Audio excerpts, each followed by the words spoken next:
Agora a verbetógrafa. Na fatologia, na página 5, penúltima linha. Favor falar sobre o preconceito e rejeição social contra a vida conjunta de duas pessoas sem casamento convencional. Ó, Dulce, isso aí é o que mais a gente percebe na sociedade, né?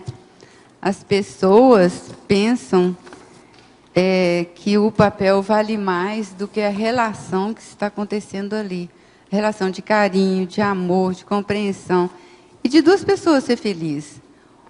O papel, no caso, que eu fico meio assim pensativa, é quando há a questão da prole, né? Se tem filhos.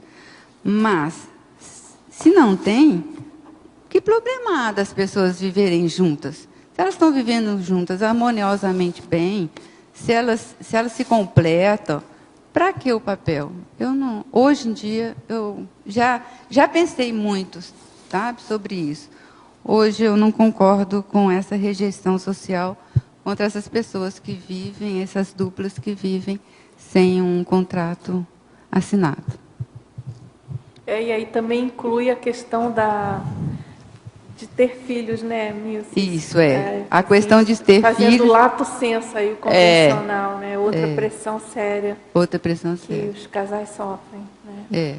Mas, Dulce, se fosse assim, como que tantos casais com filhos separam? Então, a gente tem que ver os dois lados. Porque se é uma responsabilidade, porque o que eu penso é que tem filho envolvido, o casal precisa de repensar. Mas repensar muito, principalmente se essas crianças ainda estão na fase da adolescência. Não tem como largar um filho ou um casal de filhos de um dos lados. É muito sofrimento. E isso eu consegui passar por esses momentos na minha clínica, né, no atendimento psicológico. As crianças sofrem demais. E os pais estão separados, quer dizer, casados, bonitinho, casamento convencional, né, igreja, cartório. Daí, acabou o casamento. Tudo bem. Mas deveriam repensar sobre essa questão dos filhos. É muito grave isso. Professora Milce, poderia comentar na página 6, parafatologia, a penúltima e última linha? Parafatologia. Alforria.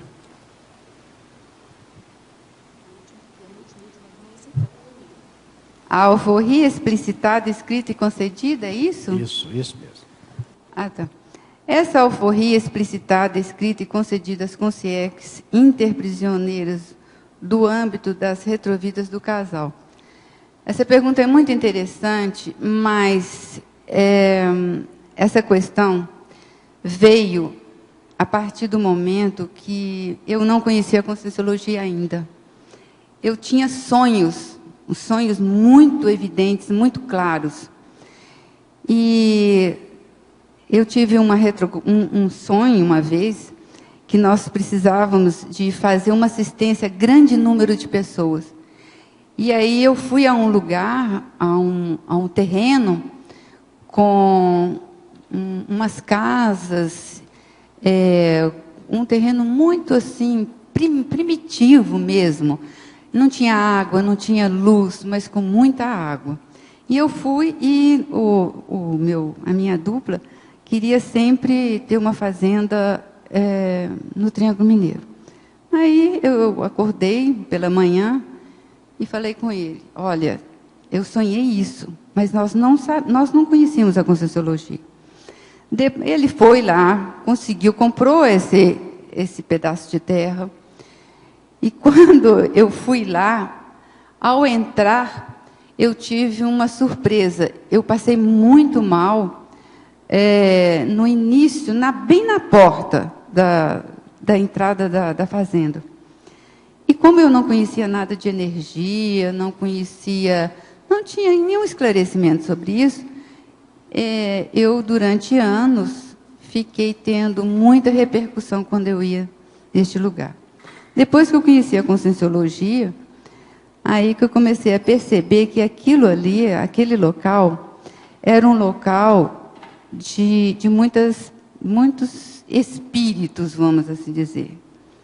Então, eu dava aula na Unipac, e o diretor da faculdade estava fazendo um doutorado sobre os caminhos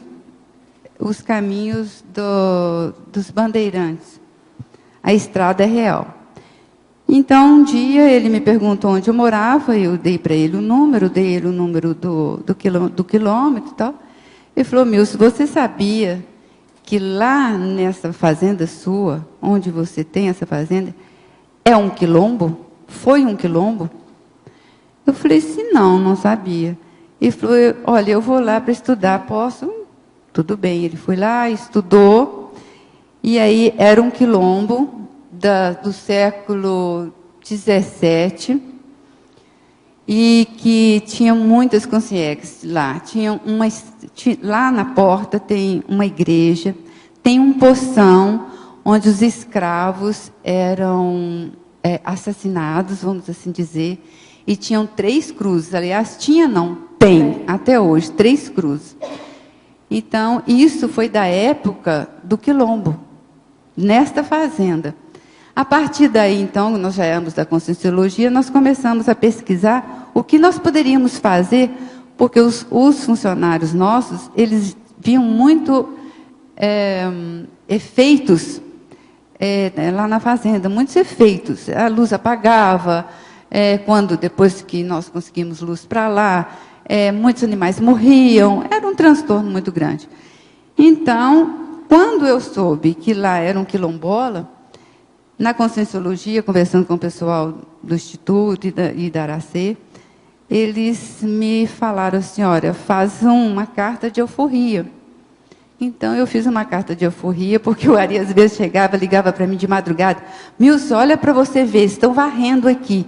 Você precisa de falar com Soledade, que é para não varrer 2 horas da manhã. Aí, um dia, eu falei assim, Ari, pensa bem, isso aí não é a Soledade, isso aí deve ser uma outra pessoa. Dá uma voltinha lá fora e vê se você vê alguém. Aí, quando ele saiu lá fora, tinham 2 pessoas varrendo. Quando ele viu, as pessoas sumiram. Desde esse dia, então, ele ficou com muito medo de ir para lá sozinho, mas aí nós fizemos uma carta de euforia e colocamos em todas as paredes, colocando nas casas dos colonos, colocando em todo lugar, alforriando aquelas consciências que estavam lá. Gente, foi impressionante. Fora assistência, né? Porque nós 2 fazíamos TENEPS, então, fora assistência dentro da TENEPS, que nós conseguíamos assistir essas consciências. Mas elas ficavam lá varrendo a noite inteira, lá, os pátios, mexendo nas coisas, nos cafés, era muito interessante. Mas foi isso. Então, essa alforria, ela foi escrita e concedida às consciências interprisioneiras do nosso grupo Alcarme. E outra coisa mais interessante é que todos os nossos empregados, eles vinham do norte do Brasil, ou Pernambuco, ou Bahia, norte da Bahia. E estão todos lá até hoje, já tem empregados com 20 anos de casa. Então, foi esse nosso trabalho. Essa história, muito boa. Obrigado. E resolveu tudo, então, em termos de fenômenos, de mal-estar. Poltergeist. Depois que nós começamos, eu fazia TENEPS, mas eu tinha muita repercussão na TENEPS. Chegava a passar mal, chegava a levantar tonta. E quando eu fazia TENEPS em Belo Horizonte, eu não tinha essa repercussão. E foi daí que nós ficamos mais atentos a essa questão, né? Então, era Poltergeist mesmo. Foi era braço o nosso sério grupo da Reurbex, né? Foi. O braço sério da Reurbex aí. Foi. Engraçado que não foi só nessa, não. Em todos os lugares que nós íamos, era para, por exemplo, onde o Ari trabalhava, era inclusive, como que a gente fala, descarte de cadáveres, né? E bem perto de Belo Horizonte, bem perto. E quando nós fomos para lá, quando ele abriu lá a mineradora, aí é que foi também, e foram chegando os nossos companheiros, né, de interprisão do século XVII, dos 8, me parece, porque todos eles, impressionante, e chegavam assim, fumando, bebendo, e daí a pouco eles já não estavam fumando mais, já não estavam bebendo, e falavam assim, engraçado, eu parei de fumar de repente, eu não sei o que é isso, e foi assim, e estão lá até hoje. Interessante.